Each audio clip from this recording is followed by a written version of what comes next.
I deleted a photo from my phone, emptied the trash, even wiped my backups. The photo came back anyway. At first, I blamed cloud syncing or corrupted storage. That theory lasted about an hour because it didn't just return to my phone, it changed my lock screen. It appeared on devices that had never been connected to me. And before I told anyone what was happening, it started sending itself to people from my accounts while I was asleep.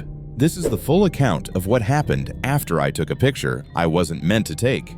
It was a Thursday night in November. I remember the time clearly, 11:47 p.m.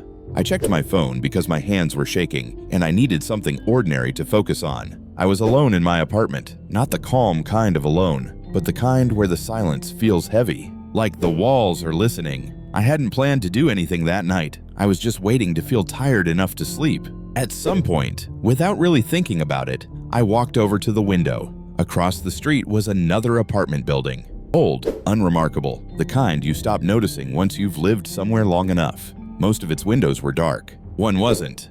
A single window on the third floor was lit. At first, I assumed someone was standing near it, a neighbor checking their phone, someone about to close the blinds. Nothing unusual. But the longer I looked, the more uncomfortable I felt. There was a delay in my brain's reaction, like it was struggling to decide what it was seeing. Every instinct told me to step away. Instead, I raised my phone and took a photo. The flash went off and lit up my apartment. The moment it happened, I felt a sharp sense of regret. It was immediate and physical, like I'd crossed a boundary without realizing it was there. I checked the photo right away. At first glance, it looked normal. My window frame, the dark street below, the building across the way, and in that lit window, a silhouette. But as I focused on it, the discomfort returned. The proportions were subtly wrong. The head was slightly elongated. The shoulders didn't connect to the neck the way they should. The angles were close to human, but not convincingly so. It wasn't exaggerated. It wasn't obviously impossible. It was almost right. That was what made it unsettling. I stared at the image longer than I should have. Then a realization set in. Not panic, not fear, but something quieter and more certain. I wasn't supposed to have this image. I deleted the photo immediately, emptied the trash, closed the app. I told myself it was over. I went to bed and didn't sleep. I woke up at 1:15 a.m. There was no gradual awareness, no confusion. I was fully awake in an instant, heart racing. The room was dark except for my phone on the nightstand. The screen was on. That alone was unusual. I always lock my phone before sleeping. What I saw on the screen was worse. It wasn't my wallpaper. It was the photo. I unlocked the phone and opened my gallery. The image was there, sitting in my main library. Not marked as restored, not in recently deleted, as if it had never been removed. I deleted it again, cleared the trash, restarted the phone. The gallery was empty. I locked the screen. The photo returned. I spent the next hour trying everything I could think of, turning off Cloud Sync, restarting repeatedly, checking backups, using third-party deletion tools. Nothing worked. By 2:30 a.m., I was sitting on my kitchen floor, and yet it continued to appear. I didn't sleep that night. The next day passed in a fog.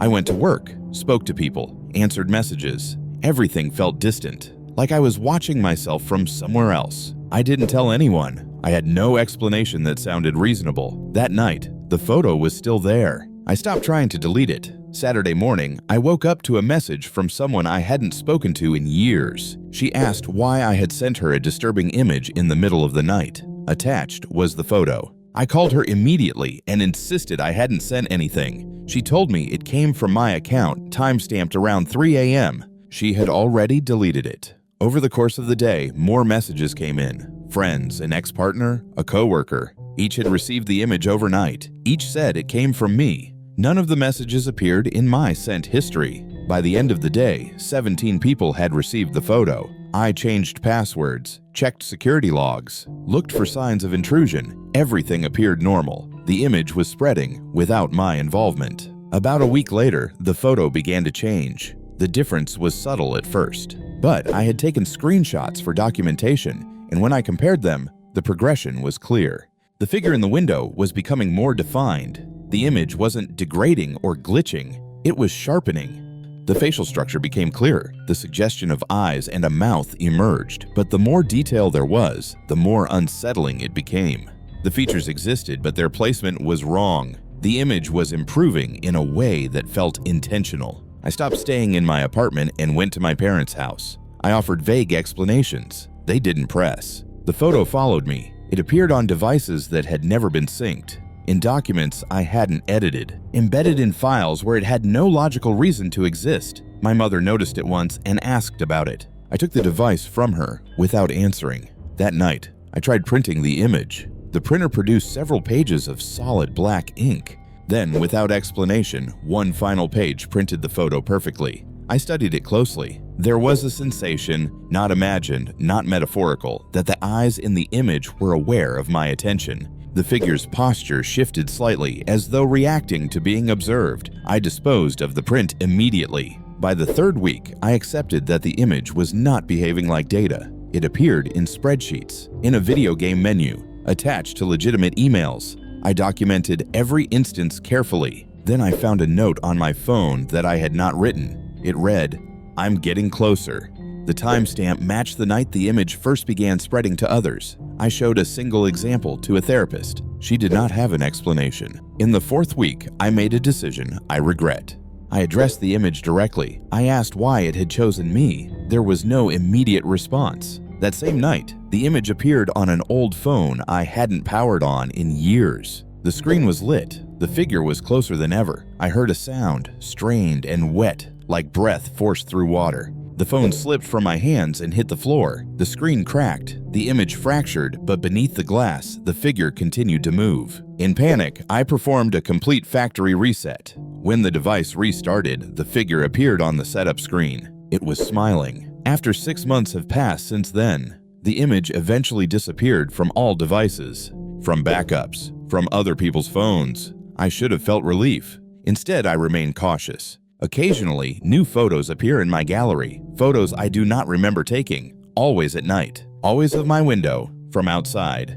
The most recent image shows my room from across the street. There is a figure inside. It has my face.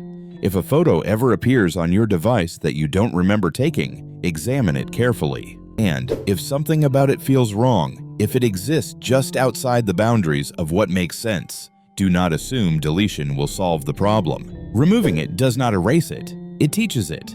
And once it understands itself completely, there will be nowhere left to remove it from.